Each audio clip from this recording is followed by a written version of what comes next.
Well, look, I guess, as you mentioned, COVID is unfortunately still very much present with us as we head into the 2022 season. So I guess, what are some of the things that are being done to try and, I guess, mitigate some of that risk for the players and the staff ahead of round one? Yeah, it's been an interesting little period. In terms of risk mitigation, obviously we've got the rapid antigen testing every time we come to the facility. We've got a weekly PCR, and then obviously we're minimising the amount of time that we spend in indoor meetings. So the players are really shattered about that. They love long indoor meetings, so but we've had to get rid of those. So we're just going to make it, we're going to minimise risk wherever we can. We'll probably look at our gym protocols, but the reality is that the probability, given the widespread nature of transmission in the community, is that some of our players and staff will be impacted, and therefore we'll have to be really adaptable and flexible and lean on a whole squad, basically. Yeah, is there the kind of option for having a few extra people on board, or a bit of an expanded squad, just in case a few people are struck down? Yeah, that's right. So the AFL released some rules probably maybe 7 weeks ago, which highlighted that we've had train on squad over the summer of 10 players. One of those players is now on our official list. So you may have seen the release about Mackenzie Darrick coming onto the list today. But we've then added another player in Geordie Hickey onto that list. So we've got 10 players that we can access in a situation where we were to get into a heavy compromise with regard to availability. And all those players, other than Geordie, have been training across the summer. So we've got they've got an understanding of our system and structure. Perhaps not at the level. Obviously, they're not at every training session, but so that's our contingency, I guess. And all the clubs will be in the same situation. As I say, it's going to be a challenge that will be presented, and I'm pretty confident we'll be able to overcome it. You mentioned the player signing that you've announced today, Mackenzie. Can you tell me a little bit about her and what she brings to the team? Yeah, so it's really exciting. She's been on AFLW lists in the past, both with Brisbane and West Coast. But in that time, she's probably had a fair bit of compromise through injury. But she's got talent, elite talent. She's a great kick of the ball. She probably can kick the ball maybe further than anyone else on our list, which is a handy asset. So she's got some weapons which, if she gets an opportunity, will definitely excite some of our fans. She can kick that ball sort of 50 to 55 metres, which is pretty unique in the AFLW. So left footer, good composure in traffic, knows how to get hold of it, and her ball use is elite. And as I said, she's been in the systems before, but she's made a big call to come over to South Australia. She was originally going to play with the Eagles, obviously with an eye to next season, but that opportunity's come a little bit earlier, which is great for her. We'll move on to Josh Money from Channel 9. Sure. Hey, Doc. This is very orderly, isn't it? Isn't it? I'm not used to this. Sorry, guys. Doc, does the part-time work for so many of your players make it even harder for the AFLW than perhaps the AFL will be to prevent everyone from COVID outbreaks? Yeah, absolutely. I mean, if you've got to spend more time in the community, then you're going to increase your risk. And if you've got to work, then you've got to spend more time in the community. So that's self-evident, I think. And so therefore, yeah, as I said, it's going to be something that we're going to be managing as an ongoing process. We're doing what we can to mitigate risk, but ultimately, it's part of the reality of living in South Australia now, which wasn't the case for the last couple of years. Has the league indicated that postponements and those sort of things will be a last resort, and that you'll likely see a number of players week in, week out sort of just missing through protocols? Yeah, well, that was as I alluded to, the AFL release, as I say, 6 or 7 weeks ago, which was basically to say, if you've got enough players to field a team, then we'll play a game. So that's as it is. It's the same for everyone. Obviously, it will potentially impact different teams differently across the course of the season, but I guess that's the advantage. One of the advantages we potentially have is we've got a very strong squad in terms of the depth of players who have had AFLW exposure or that are training at the level. So if that eventuates, then we'll be ready, and we'll look forward to seeing what those that come in can do. Already seen your round one fixture shifted. Do you think your squad has proven over the last couple of years that have been pretty manic that they're good at dealing with that sort of flexibility and will be able to adapt to any challenge again this year? I think most of the clubs now, we've kind of become a bit used to it, haven't we? It's sort of business as usual. You observe the fixture with some interest, but you probably don't pay too much attention to it because there's a fair chance it'll change. And last year, we were basically finding out, 8 and 9 days ahead who the next opponent would be, and that proved to be plenty of time to get ready, to be honest. So we, a fair bit of our focus is on how we go about it anyway. So the opponent is interesting, but if we play the way we want to play, perhaps not as relevant as how we go about it. It is a pretty juicy first up opponent. Now, how much do you think this game will be impacted by the way last season finished? Is there a bit of a point to prove? I don't think. I mean, we beat them once; they beat us once. If I could have traded the games that we won and they won, I would. but the reality is that unfortunately, you don't get to go back and have another go. So this game's very much about season 6. Which one are we in? 6. And it's our first chance. I mean, what is really exciting is the amount of work that's gone in from the players' perspective in terms of their preparation has been unbelievable. And always there's just that extra little bit of excitement and anticipation around round one. It's only worth the same number of points as every other game, but somehow it does feel more significant. And so therefore, we're going to play down at South Adelaide where we've haven't played before, which is another newness to this year. But we actually had a session down there through our pre-season. It wasn't really a training session as such. It was a bit of fun, but we have been to the ground, and a lot of our players actually come from South. We've got a really strong South representation, so it'll be a great first hit out. And yes, our opponent is obviously the reigning premier. So what better challenge? We'll come back around if you guys have any other questions. But Peter? Howdy. Doc, how are you? I just want to ask you about a few specific players in specific areas. Your ruck division, have you sorted out where you want to go with that for round one? Yeah, it's going to be really challenging. Obviously, Ree Metcalf inactive this year, and she played almost every game last year. Caitlin Gould played was the other ruck last year, but Montana played an outstanding SANFLW season and was really unlucky not to play on a number of occasions. And then Jazz Hewitt obviously came back to us this year. So all three have been tearing it up on the track. They all offer something slightly different. So that's good from our perspective because it gives us some versatility there. But the challenge is picking who gets to have a run. So that's we'll probably put 3 names in the hat and pull out 1 or 2. But no, it's going to be a tough call. Ultimately, there's some flexibility with all of them in that they can play some other spots, but they are probably best suited to ruck. So that's going to be a really challenging decision at match committee on Wednesday night. Yeah, just another one on that.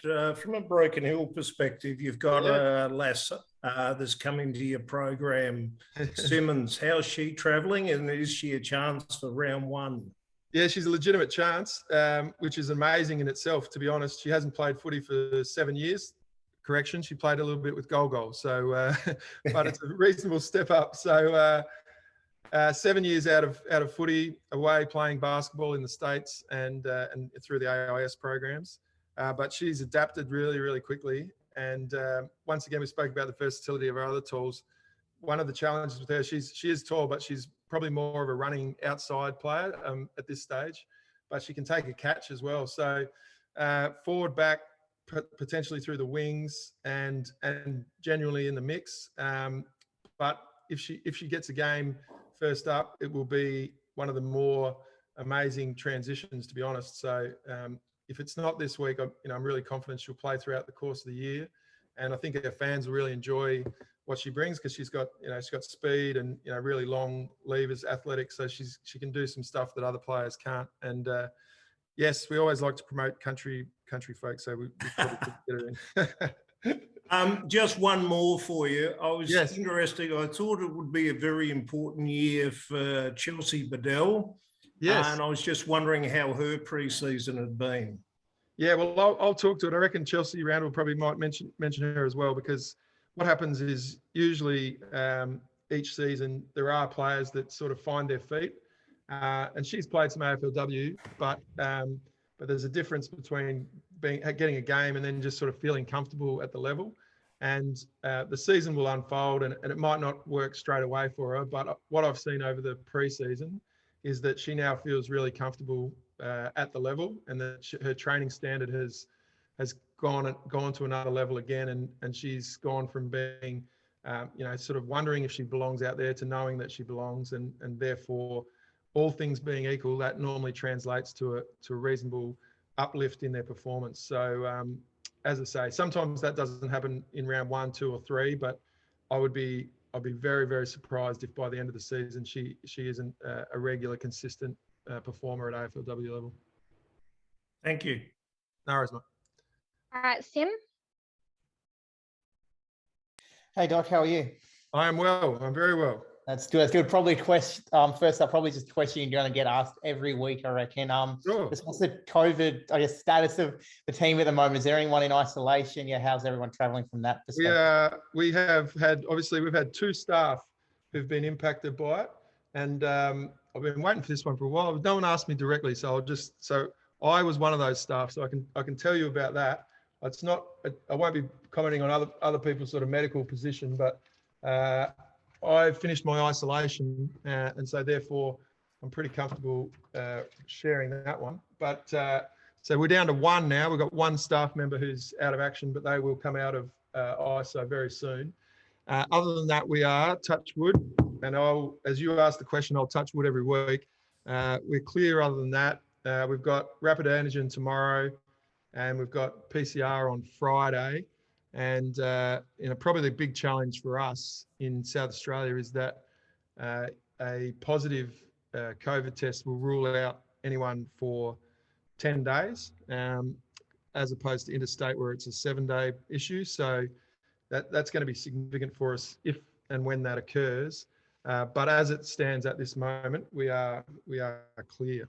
Yeah, I guess how are you feeling after it all? You feeling okay, or yeah. So we were really, really fortunate, very fortunate. Obviously, many people are less fortunate when they get this disease, but we had no symptoms. Well, we had 1 day of a scratchy throat and a bit of a runny nose, and double vaccinated, really healthy. Going in, so that we're in that really fortunate position. But yeah, basically for 8 days I've been sitting waiting to get out because I felt 100%.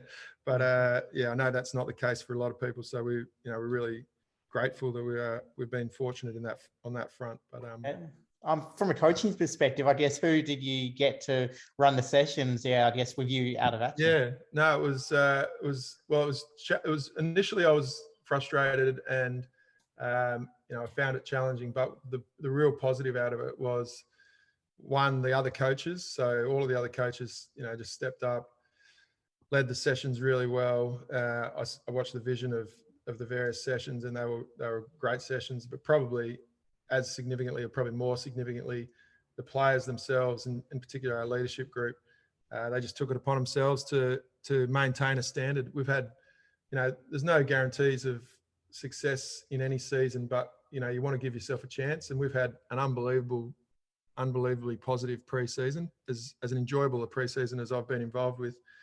And that's, a large part credit to everyone involved, but, the players themselves have driven a standard, and that was highlighted over the last week. Couldn't have been happier, more proud of the group, to be honest, about the way that they conducted themselves. And as I said, no guarantees that we'll be successful, but if you wanted a preparation to give yourself a chance, then we've done that.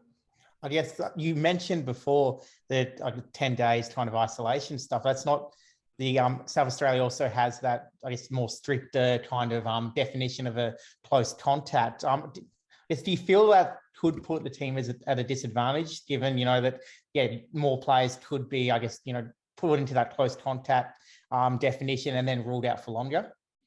Yeah, well, that's the reality. It could impact us, but you know, we represent our state, we represent our community, and that's what the rest of our state and our community are going through. So, you know, we're more than happy to comply and be part of what everyone else is going through as well. So, yeah, we play in national comp, and the rules are slightly different across the various jurisdictions. But ultimately, as I say, we're more than comfortable with complying and being part of SA, because that's our team. That's who we are. A final one from me, I guess, outside of the 2020 AFLW Grand Final, the AFL, the AFLW seem to go pretty well at, you know, avoiding COVID. Do you think 2022 is going to be the most challenging year yet in that regard?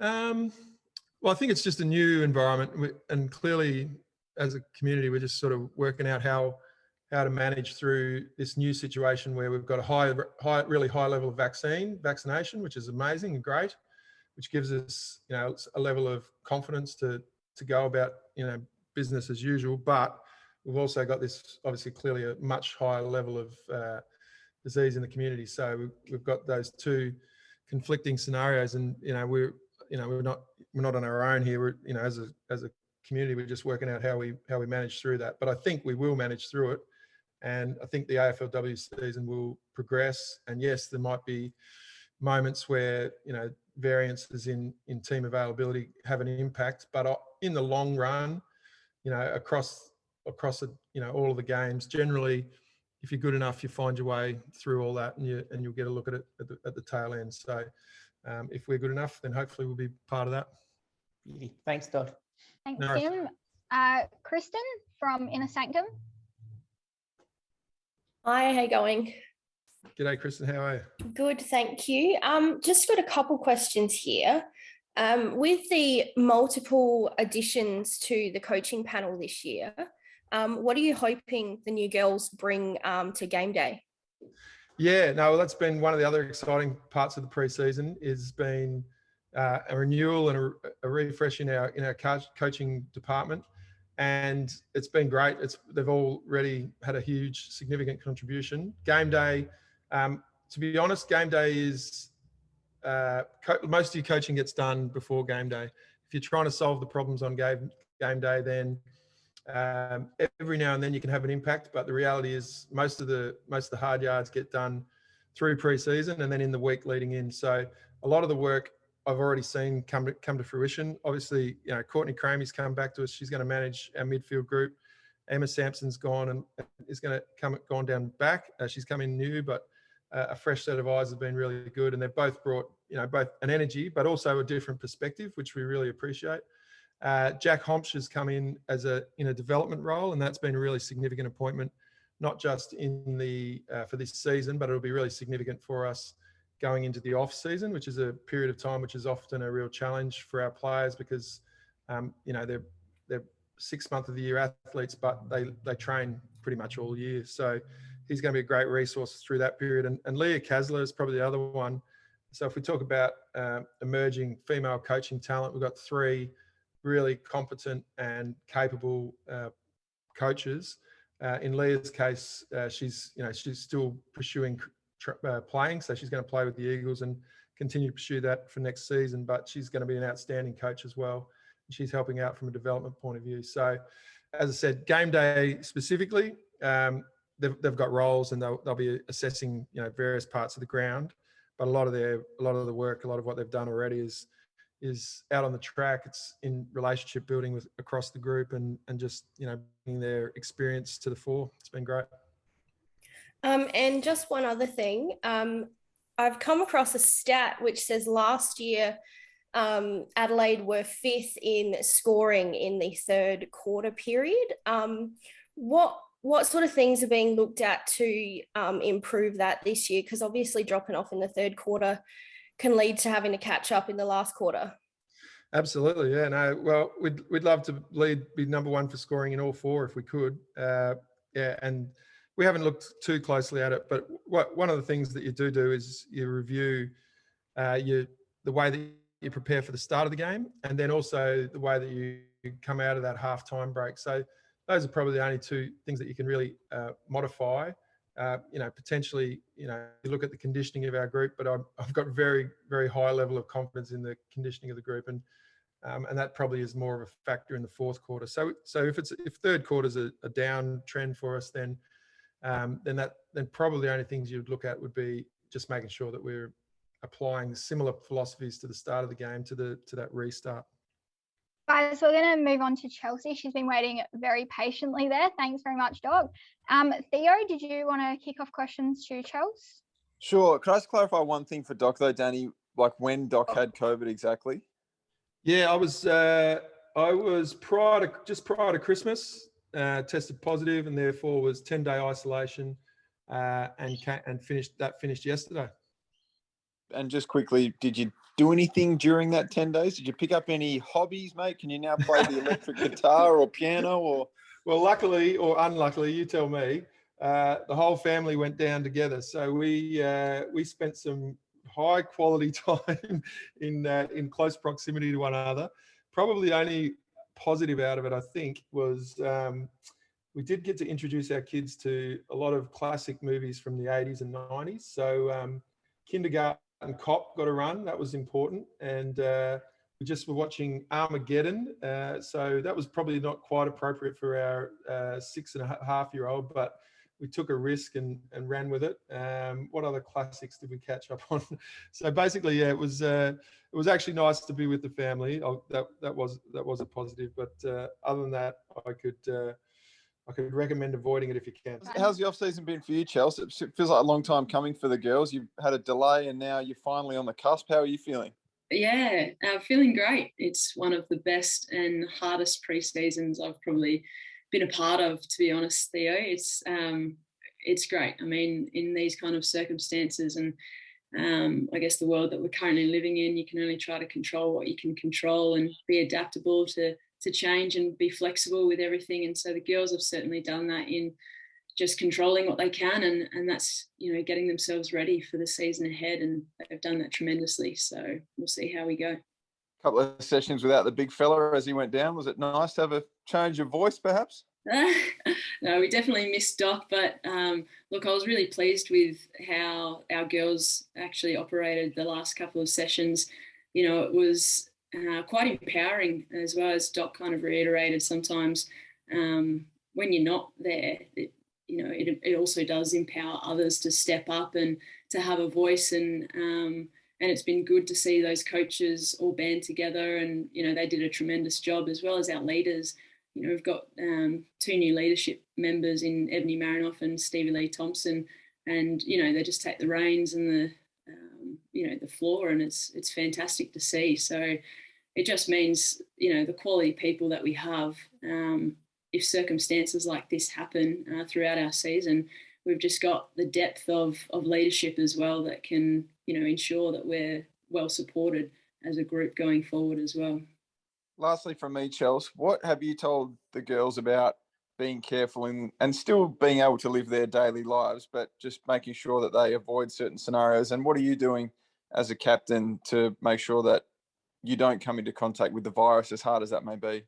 Yeah, it's obviously a tricky thing, and our whole community's dealing with it. And, we're all trying to make, I guess, sacrifices or recommendations, and try and be responsible in where we, are, and just communicating that to our girls in, I guess, the best way possible, in saying, we still have to live your life, you still have to work, and, have family time and everything as well. So it's a balance, but of course our season is so short.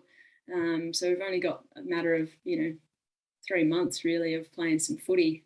So we're trying to just make all the right choices, and, can we do online food shopping instead of walking through the doors, or, can we just go for walks instead of, catching up with, people inside areas and stuff like that. So we're trying to do the best we possibly can. We're taking our rapid antigen tests each time we go into the club. We've got our PCR tests on, as Doc reiterated, on Friday. So weekly we're kind of taking them, and and getting sorted and doing everything we possibly can to not only keep ourselves safe, but our community. Beauty. Thanks, Chelsea. Good luck. Thanks, Theo. Cheers. Was there anyone that we've missed before we go back quickly? Anyone? Nope. Does anyone have any other questions for Chelsea?